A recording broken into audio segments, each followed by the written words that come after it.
Mi nombre es José Antonio Hernández Macías, soy investigador del Centro de Investigaciones sobre América Latina y el Caribe de la UNAM. Bueno, yo soy doctor en estudios latinoamericanos, inicié con una investigación sobre la política exterior de Hugo Chávez y de ahí me he trasladado a temas como migración, como integración en América Latina, política exterior, pero siempre desde enfoques propios, es decir, desde enfoques latinoamericanistas. A inicios del siglo XX, en 1902 para ser más preciso, se posicionaban en las costas venezolanas buques alemanes, ingleses y franceses. En ese entonces el pretexto era la deuda que tenía Venezuela con esas potencias. Pues con esta misma visión, ahora Estados Unidos manda buques al Caribe con ambiciones imperialistas, colonialistas, ¿no? Claro que en su objetivo principal está los recursos naturales de Venezuela. Se habla mucho del petróleo y es cierto, es el productor más importante de petróleo a nivel mundial, con las reservas más grandes, pero es toda una variedad de recursos naturales. También hay tierras raras, hay oro, bauxita, es decir, pues recursos que son indispensables en este momento para la transición tecnológica que estamos viviendo. Y va más allá también de los recursos naturales. Recordemos que Venezuela, cuando llega Hugo Chávez en el 99, es un país que empieza a tratar de implementar lo que ahora es el multipolarismo, ¿no? Es decir, empieza a tener alianzas con actores extrarregionales, sobre todo China, Rusia, pero también Irán, Turquía, y empieza a generar esta transición hacia un mundo más multipolar. Eso, en definitiva, pues va en contra de los intereses de Estados Unidos. Y finalmente, pues Venezuela también representa en América Latina un proyecto alternativo, es decir, se habla del socialismo del siglo XXI, se habla de un Estado comunal, un proyecto que va justamente en contra de esta visión neoliberal, esta visión hipercapitalista de los Estados Unidos en la región. Por toda esta suma de variables, pues a Estados Unidos le interesa derrocar al gobierno de Maduro. Tiene el gran interés de colocar, como lo hizo prácticamente durante todo el siglo XX, pues gobiernos que sean afines a sus intereses, que dejen que sus empresas pues obtengan estos recursos naturales de este país. Podemos ver también en la historia cómo Estados Unidos ha usado esta narrativa del narcotráfico y el terrorismo para intervenir en países, ¿no? Por ejemplo, hay algunos ejemplos extrarregionales, como en Afganistán, como Irak, que utilizó esta cuestión del terrorismo. Y aquí en América Latina, por ejemplo, el narcotráfico, pues nos recuerda esos tiempos del Plan Colombia, incluso más atrás en Centroamérica, o recientemente, por ejemplo, las acusaciones que se le hacían a un gobierno también progresista como el Evo Morales en contra de la hoja de coca, a pesar de que en ese país pues es una hoja tradicional, no se utiliza o no es un narcótico como sí se utiliza, por ejemplo, en los Estados Unidos. Entonces, utilizando esta narrativa y también es importante mencionarlo, sin ninguna prueba fehaciente, es decir, todas las pruebas se basan solamente en declaraciones de convictos, es decir, en declaraciones de narcotraficantes o en algunos documentales, algunas cuestiones periodísticas, que sabemos también cuáles son los intereses de los medios tradicionales de comunicación, pero que en América Latina no hay pruebas fehacientes de que exista ni narcotráfico y menos aún terrorismo en Venezuela. Muy al contrario, prácticamente Venezuela se ha caracterizado por ser una zona libre de ese tipo de problemáticas, sobre todo si se le compara con sus vecinos, ¿no? Por ejemplo, Colombia, Perú, ahora Ecuador. Es decir, incluso organismos como la ONU ha reconocido que Venezuela no tiene esa problemática de la droga ni de producción ni de transporte a nivel regional. Entonces, pues no hay evidencia que sustente este tipo de afirmaciones que hace Estados Unidos.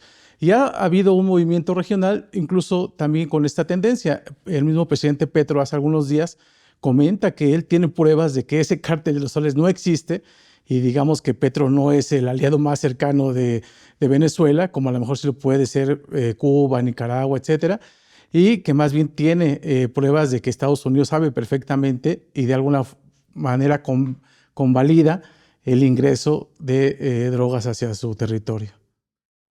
La narrativa del autoritarismo dentro de Venezuela viene desde el gobierno de Hugo Chávez, ¿no? Recordemos que muy pronto, ganada la presidencia de Chávez en el 2002, Estados Unidos intenta darle un golpe de Estado, de alguna forma lo logra por algunas horas, pero gracias al apoyo popular que tiene este presidente puede regresar a tomar la presidencia nuevamente. Entonces ya desde Chávez se hablaba de esta cuestión del autoritarismo, de la dictadura, cuando en Venezuela ha habido elecciones como en ningún otro país de América Latina, ¿no? Hasta el momento algunos cuentan 34, 32 elecciones, pero que si uno lo compara con otros países son bastantes. Incluso ahí se trata de implementar lo que se llama la democracia participativa, es decir, una democracia mucho más horizontal comparada con la democracia electoral, en donde solamente los ciudadanos acuden a votar y es en el último momento en donde toman decisiones. Acá se habla, por ejemplo, de la creación de consejos comunales que de alguna forma emulan algo similar a lo que pasó con Cuba, con los consejos, con los comités de la revolución, en donde las decisiones del gobierno sean consensuadas, se tome la opinión de la mayoría de la población. Entonces, sin duda, esta es una narrativa que se ha tratado de crear y bueno, se han hecho diferentes ofensivas de diferentes formas. Se ha, por ejemplo, intentado asesinar al presidente Maduro mediante drones, magnicidio.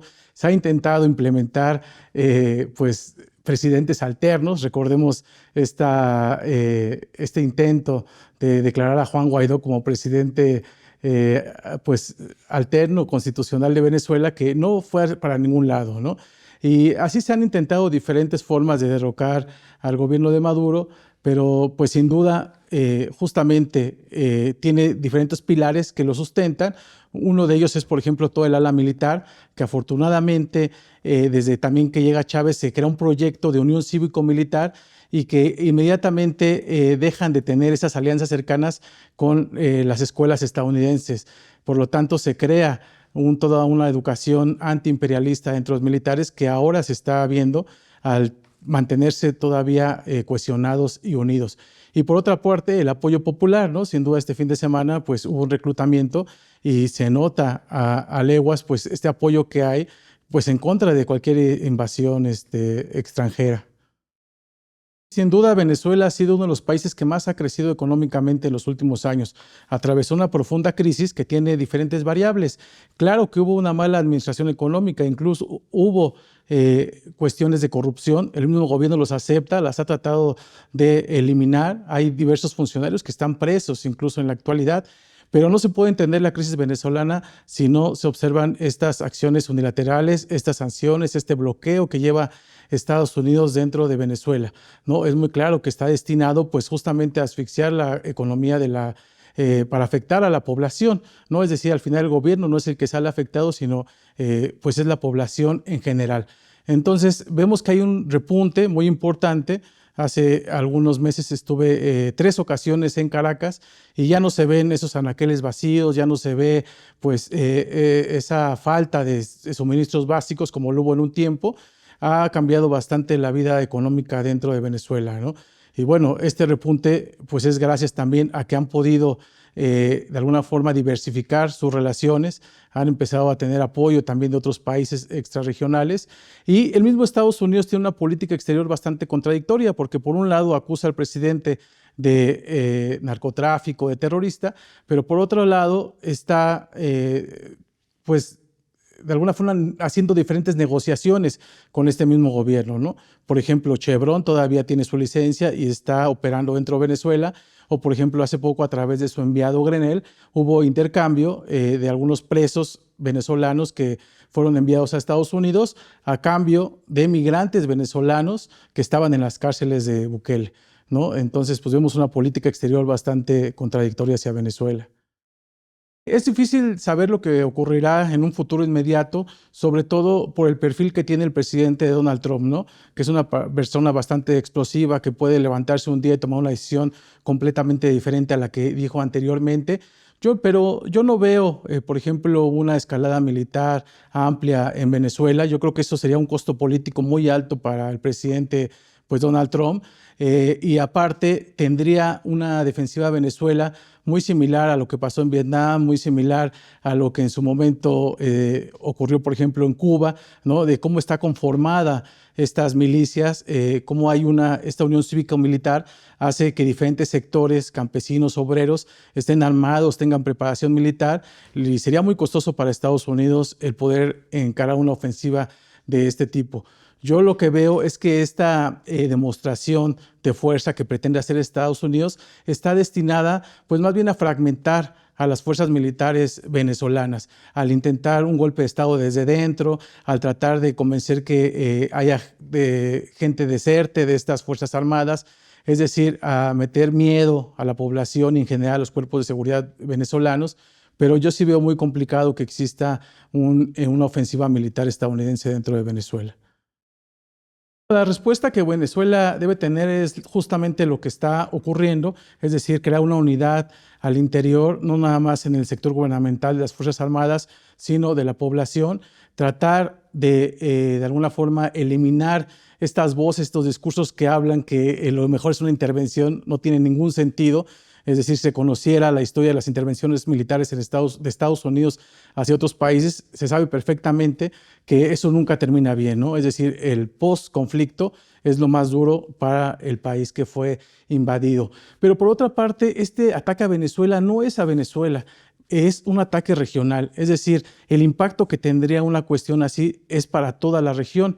Por eso debe de haber algún tipo de respuesta a nivel regional mediante los mecanismos de integración. Por ejemplo, para eso se creó la CELAC, justamente para tener una voz de América Latina.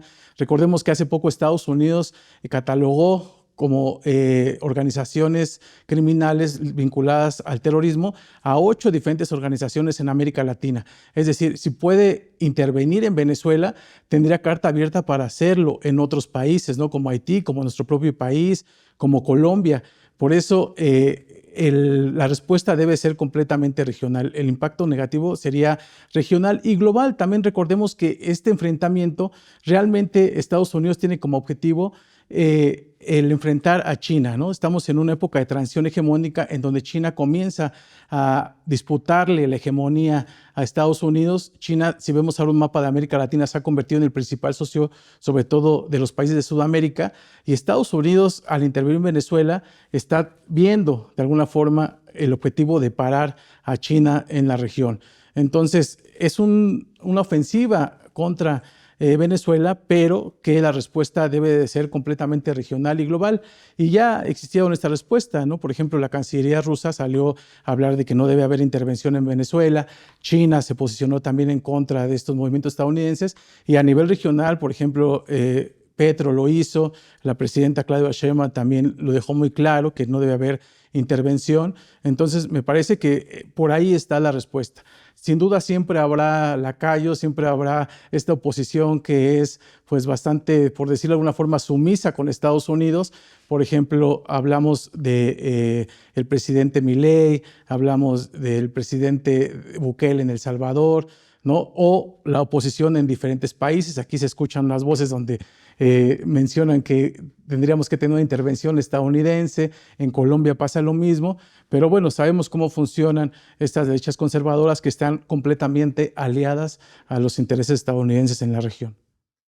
Bueno, hay muchas lecciones de lo que sucede en Venezuela, desde lecciones a nivel internacional, a nivel de alianzas. Yo creo que pasa bastante por el diversificar las relaciones. No podemos tener tanta dependencia económica de Estados Unidos. También se entiende que eso no se hace de la noche a la mañana, pero sí comenzar a tejer buenas relaciones con otros actores extrarregionales que van en ascenso, ¿no? Por ejemplo, entiéndase China, ya hablábamos de Rusia.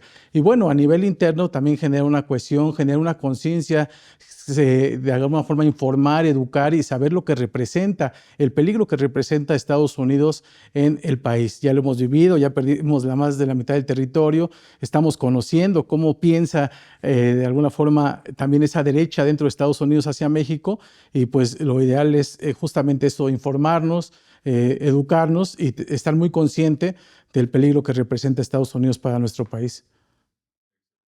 Hola a todos, es un gran placer estar aquí en la 4TV. Mi nombre es José Antonio Hernández Macías, soy investigador del Centro de Investigaciones sobre América Latina y el Caribe, y esta ocasión estuvimos conversando alrededor del tema de las agresiones de Estados Unidos hacia Venezuela. Ojalá sea interesante para ustedes y los invito a ver la 4TV.